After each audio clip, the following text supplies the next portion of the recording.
Hello learners, welcome to my YouTube channel. तो previous lecture में हमने सीखा कि कॉन्स्टिट्यूशन होता क्या है, इसका ओरिजिन कहाँ से हुआ, कैबिनेट मिशन कब आया, ये होता क्या है, कॉन्स्टिट्यूएंट असेंबली यानी कि संविधान सभा क्या है, इसका काम क्या है, कॉन्स्टिट्यूएंट असेंबली की फर्स्ट मीटिंग कब हुई, लास्ट मीटिंग कब हुई, इंतरिम गवर्नमेंट किसे कहते हैं, कौन सी कंट्री की परंपरा को फॉलो करते हुए इंतरिम गवर्नमेंट के हेड को चुना गया, इलेक्शन के बेस पर किसको परमानेंट प्रेसिडेंट नियुक्त किया गया, ऑब्जेक्टिव रेजोल्यूशन किसके द्वारा प्रेजेंट किया गया, कॉन्स्टिट्यूएंट असेंबली में टोटल सीट कितनी थी, after Mountbatten plan India Pakistan का पार्टीशन हुआ तब उसके बाद टोटल कितनी सीट बाकी रह गई, हमारे कॉन्स्टिट्यूशन को कंप्लीट होने में कितना टाइम लगा, कितना एक्सपेंडिचर आया,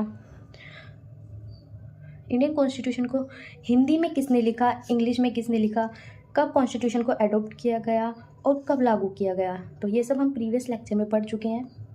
तो चलिए अब आगे समझते हैं। अब बात ये है, इंडिया का कॉन्स्टिट्यूशन फ्रेम करना कोई छोटा मोटा टास्क तो है नहीं। हमारा देश एक डाइवर्स देश है जिसमें डिफरेंट कल्चर और रिलीजन्स के लोग हैं। कोई हिंदू है तो कोई मुस्लिम है, कोई रिच है तो कोई बहुत ही ज़्यादा पुअर है, कोई ब्राह्मण है तो कोई दलित है। इतना ही नहीं, हमारी सबकी भाषाएं भी अलग अलग हैं।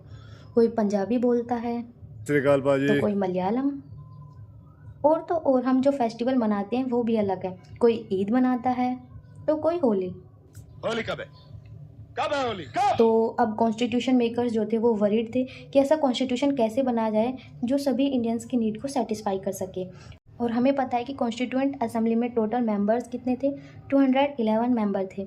तो ऐसा तो है नहीं जिसके जो मन में आए वो लिख डालें कि भाई चलो अब तो अंग्रेज जा ही रहे हैं, चलो अब लिखते हैं अपने कुछ भी, अब तक उनके रूल्स फॉलो किए हैं, उनके हिसाब से चलें तो चलो अपने हिसाब से बनाते हैं। नहीं, ऐसा नहीं था। हम जितना सोच सकते हैं वो उससे भी ज़्यादा नॉलेजेबल मेंबर्स थे जिनके लिए कॉन्स्टिट्यूशन बनाना अपने आप में एक बहुत बड़ा टास्क था।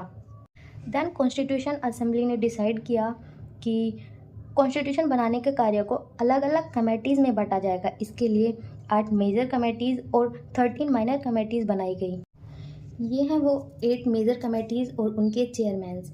तो चलिए अब समझते हैं कि इन कमेटीज़ को अब याद कैसे रखा जाए।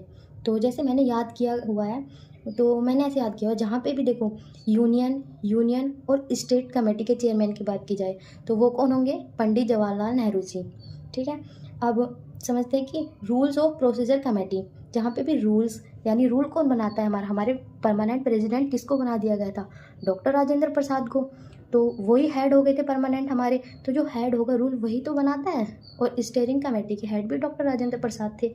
स्टीयरिंग देखो, स्टीयरिंग से हम समझते हैं स्टीयर, यानी कि जैसे कि हम एक दिशा से दूसरी दिशा को ले जाते हैं, जिसको हम उसको स्टीयरिंग बोलते हैं। तो जैसे आजकल ट्रेंड भी चल रहा है, लोग कहते हैं जैसे भी कोई भी गवर्नमेंट की वैकेंसीज आई तो ऐसे बोलते हैं ना कि हे पार्थ चलो अब रथ को उधर की तरफ मोड़ दिया जाए, हे पार्थ चलो अब इधर मोड़ दिया जाए। तो जो हेड होता है उसी को ही तो कहते हैं। ठीक है, और अब ड्राफ्टिंग कमेटी, इसको तो बताने की ज़रूरत है ही नहीं, इसको ये तो सबको याद हो ही जाता है। ड्राफ्टिंग कमेटी के जो हेड थे, चेयरमैन थे, वो थे डॉक्टर भीमराव अंबेडकर। तो हमारा first, second, fourth, fifth, seventh, eighth ये याद हो गए। अब बचे कितने, 2।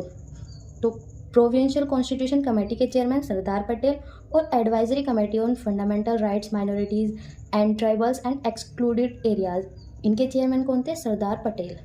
तो अब ये हैं कुछ 13 माइनर कमेटीज़। इनसे इतना ज़्यादा क्वेश्चन तो पूछा नहीं जाता। वैसे जो क्वेश्चन आते हैं वो मेनली 8 मेजर कमेटीज से आते हैं, बट लेकिन इनको भी आप अपने नोट्स में ऐड कर लेना और एक बार इनको भी देख लेना। सो लर्नर्स, हमने 8 मेजर कमेटीज़ देख लिए हैं। इनमें से जो सबसे मेजर कमेटी थी वो थी ड्राफ्टिंग कमेटी, यानी कि प्रारूप समिति, जिसके चेयरमैन थे डॉक्टर बी आर अम्बेडकर। और इस ड्राफ्टिंग कमेटी की जो सेटअप हुआ था, जो फर्स्ट सेटअप हुआ था, वो कब हुआ था, 29 अगस्त 1947 को। इसमें 41 डेज़ के लिए ये कॉन्स्टिट्यूएंट असेंबली बैठी थी। तो अब हमने देख लिया ड्राफ्टिंग कमेटी के चेयरमैन कौन थे, डॉक्टर भीमराव अंबेडकर। हमने देखा कि बी एन राव जी ने बहुत बड़ा रोल निभाया था कॉन्स्टिट्यूशन को ड्राफ्ट करने में, बट वो कॉन्स्टिट्यूशनल एडवाइज़र थे। लेकिन इसको रिव्यू करना, प्रेजेंट करना, वो सब काम कौन देख रहा था, वो सब काम भीमराव अंबेडकर जी की देखरेख में हुआ था। इसलिए याद रखना, अंबेडकर जी को मॉडर्न मैन या मॉडर्न मनु के नाम से भी जाना जाता है। इनको चीफ आर्किटेक्ट ऑफ कॉन्स्टिट्यूशन भी बोला जाता है, बिकॉज इन्होंने बहुत बड़ा रोल निभाया कॉन्स्टिट्यूशन मेकिंग में। इनको फादर ऑफ कॉन्स्टिट्यूशन भी कहते हैं। तो इनके अलावा 6 मेंबर्स और भी थे ड्राफ्टिंग कमेटी में, यानी टोटल कितने मेंबर्स थे? 7। टोटल 7 सदस्य थे। तो अब ये जो 7 मेंबर्स हैं ड्राफ्टिंग कमेटी के, इनको याद करने की एक ट्रिक भी है। ये ट्रिक मैंने बनाई है, अगर आप चाहो तो आप अपनी भी ट्रिक बना सकते हो। तो मैंने जो ट्रिक बनाई है वो है कि जैसे एक आदमी होता है, किसान होता है, वो अपने बेटे के साथ खेत में काम कर रहा होता है, तो उसके एक मित्र आते हैं जिनका नाम होता है मुंशी। तो भाई वो पूछते हैं कि आपका बेटा क्या कर रहा है, कि क्या कर रहा है, आगे क्या बनेगा।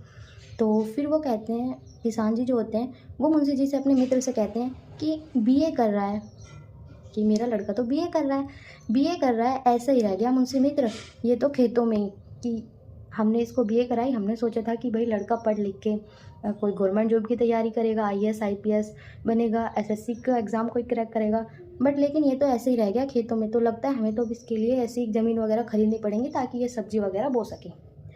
तो हमारी ट्रिक ये हो गई, बीए कर रहा है, ऐसा ही रह गया मुंशी मित्र, ये तो खेतों में। तो बीए से हम किसको याद रखेंगे? BA, Bhimrao Ambedkar, doctor Bhimrao Ambedkar. कर से किसको याद रखेंगे हम? अलादी कृष्ण स्वामी अय्यर। कर क्या आ गया ना इसमें, तो कृष्ण स्वामी अय्यर। ऐसा AY अयंगर, गोपाल स्वामी अयंगर। इन दोनों नामों में कंफ्यूज मत होना, एक अय्यर है और एक अयंगर है, ठीक है। तो सा से हम क्या याद कर लेंगे? मोहम्मद सादुल्ला। सा आ गया ना इसमें, मोहम्मद सादुल्ला। मुंशी मित्र, मुंशी से याद कर लेंगे हम KM मुंशी। मित्र BL मित्र। तो अब हम ये देखते हैं कि पहले BL मित्र थे, इनकी जो है ना तबीयत ख़राब हो गई थी, तो इनको रिप्लेस करके कौन हमारे ड्राफ्टिंग कमेटी के चेयरमैन, मतलब वो बने थे member? N Madhav Rao. 7th है हमारे खेतान। तो कहते हैं ना ऐसे कि खेतन में ही रह गया ये, तो ऐसे ही। तो DP खेतान, इनकी डेथ हो गई थी, तो इनको रिप्लेस करके कौन बने? TT कृष्णमाचारी। तो चलिए अब देखते हैं ड्राफ्ट ऑफ द कॉन्स्टिट्यूशन, मतलब संविधान का ड्राफ्ट कब तैयार हुआ। तो संविधान का जो फर्स्ट ड्राफ्ट था वो पब्लिश हुआ था हमारा 1948 में 21 फ़रवरी को। इस ड्राफ्ट को पब्लिश किया गया था, वो किया गया था देश के लोगों के लिए, कि बहनों और भाइयों देखो, जो इस ड्राफ्ट को पढ़ सकता है पढ़ो और रिकमेंडेशन दो, कुछ अमेंडमेंट्स की नीड हो तो बताओ, अम्बेडकर जी ठीक करेंगे। तो उसके लिए जो देश के लोगों को टाइम दिया गया था वो 8 महीने का टाइम दिया गया था, कि भाई देखो जो भी आपको रिकमेंड करना है वो करो, उसको अमेंड कर देंगे अम्बेडकर जी।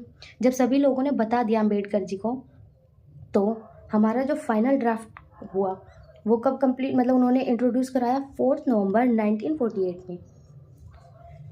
तो अब फाइनल ड्राफ्ट हमारा इंट्रोड्यूस हो चुका है। अब अम्बेडकर जी के हाथ में एक मोटी सी बुक आ गई है, जिसकी ये 3 रीडिंग्स हुई हैं। फर्स्ट रीडिंग जो हुई हमारी वो कितने दिन चली? 5 दिनों के लिए चली। देन हमारी सेकंड रीडिंग, वो अब इसका टाइम देखो, 15 नवंबर 1948 से 17 अक्टूबर 1949 तक चली हमारी सेकंड रीडिंग। और थर्ड रीडिंग जो हमारी कंप्लीट हुई वो हुई 26 नवंबर 1949 को।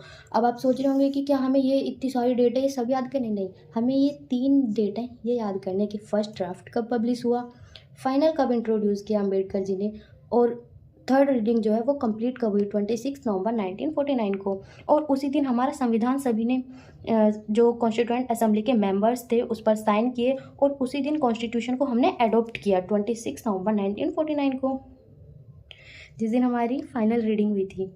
सभी कॉन्स्टिट्यूएंट मेंबर्स एंड प्रेसिडेंट ने इस पर साइन तो कर दिए, बस अब इसको इम्प्लीमेंट करना ही बाकी रह गया था। अब संविधान तो बन गया, लेकिन नेहरू जी ने कहा इसको हम अभी इम्प्लीमेंट नहीं कर सकते।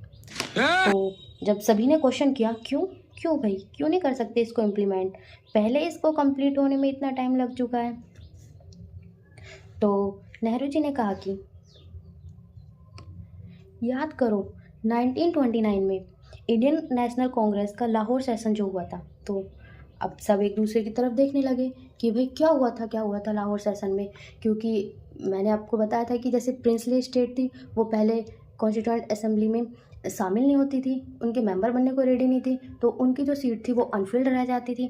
तो अब एक तो कहने लगा कि भाई देखो मैं तो प्रिंसली स्टेट से आया हूँ, मुझे तो पता नहीं क्या हुआ था उस टाइम पे, मैं तो मेंबर था नहीं। तो फिर नेहरू जी बताते हैं कि 26 जैन 1930 को हमने अपना पहला इंडिपेंडेंस डे मनाया था और रावी नदी के किनारे झंडा लहराया, डिक्लेयर किया कि हमारा गोल जो है वो पूर्ण स्वराज है, यानी कंप्लीट इंडिपेंडेंस। तो क्यों ना 26 जनवरी को ही लागू कर दें हमारा। भाई 2 महीने की तो बात है। अब 26 जनवरी 1930 को जब हमने वो बनाया, तो अब 26 नवंबर को हमारा कॉन्स्टिट्यूशन बनकर तैयार हो चुका है। तो वो कहते हैं कि 2 महीने की तो बात है, चलो भाई 2 महीने बाद ही कर देते हैं। तो फिर लोगों ने क्वेश्चन किए कि चाचा देखो, कॉन्स्टिट्यूशन तैयार है, इम्प्लीमेंट हो जाने दो। 2 साल 11 महीने 18 दिन से लगे हुए हैं हम इसको बनाने में। तो ये टाइम कम नहीं होता। कुछ कंट्रीज़ हैं जिन्होंने कम समय में बना लिया है अपना कॉन्स्टिट्यूशन, हमको वैसे ही इतना टाइम लग चुका है। तो फाइनली ये हुआ कुछ बहुत ही इम्पोर्टेंट प्रोविज़न्स जिनके बिना काम ही नहीं चल सकता था, जैसे कि citizenship, elections, provisional parliaments etcetera. जैसे 15 आर्टिकल्स को तुरंत लागू कर दिया और बाकी का कॉन्स्टिट्यूशन 26 जनवरी 1950 को लागू किया गया। तो हमारा कॉन्स्टिट्यूशन 26 जनवरी 1950 को लागू होता है और इसीलिए ही इसी दिन हम रिपब्लिक डे मनाते हैं। इसी दिन बीटिंग रिट्रीट सेरेमनी मनाई जाती है। याद रखना, रिपब्लिक डे की सेरेमनी को जो एंड की जाती है वो एंड की जाती है बीटिंग सेरेमनी से ही। तो आज के लेक्चर में हमने समझा कि कॉन्स्टिट्यूशन को जो बनाने में उनके सामने एक बड़ी प्रॉब्लम आ गई थी, एक बड़ा वो था। तो अब उसको बनाने के लिए उन्होंने अलग अलग कमेटीज़ में डिवाइड किया, जिसमें से 8 मेजर कमेटीज़ थी और 13 माइनर कमेटीज़ थी। उनके चेयरमैन कौन थे? सबसे इम्पोर्टेंट हमारी कमेटी थी उनमें, वो थी ड्राफ्टिंग कमेटी। तो ड्राफ्टिंग कमेटी के चेयरमैन कौन थे? Doctor Bhimrao Ambedkar. Drafting committee में मेंबर्स कितने थे? वो मेंबर्स कौन कौन थे? देन उसके बाद हमारा फर्स्ट ड्राफ्ट कब पब्लिश किया गया, देन हमारा फाइनल ड्राफ्ट कब इंट्रोड्यूस कराया और कितनी रीडिंग्स हुई थी, कौन कौन सी डेट को हुई थी, तो कॉन्स्टिट्यूशन हमने कब एडोप्ट किया, कब एनफोर्स किया। तो आज की वीडियो में इतने। आई होप आपको वीडियो समझ आई होगी। सो अगर आपको वीडियो समझ नहीं आई तो एक बार इसको स्टार्टिंग से फिर से देखिए, आपको ज़रूर समझ आएगी। Thank you.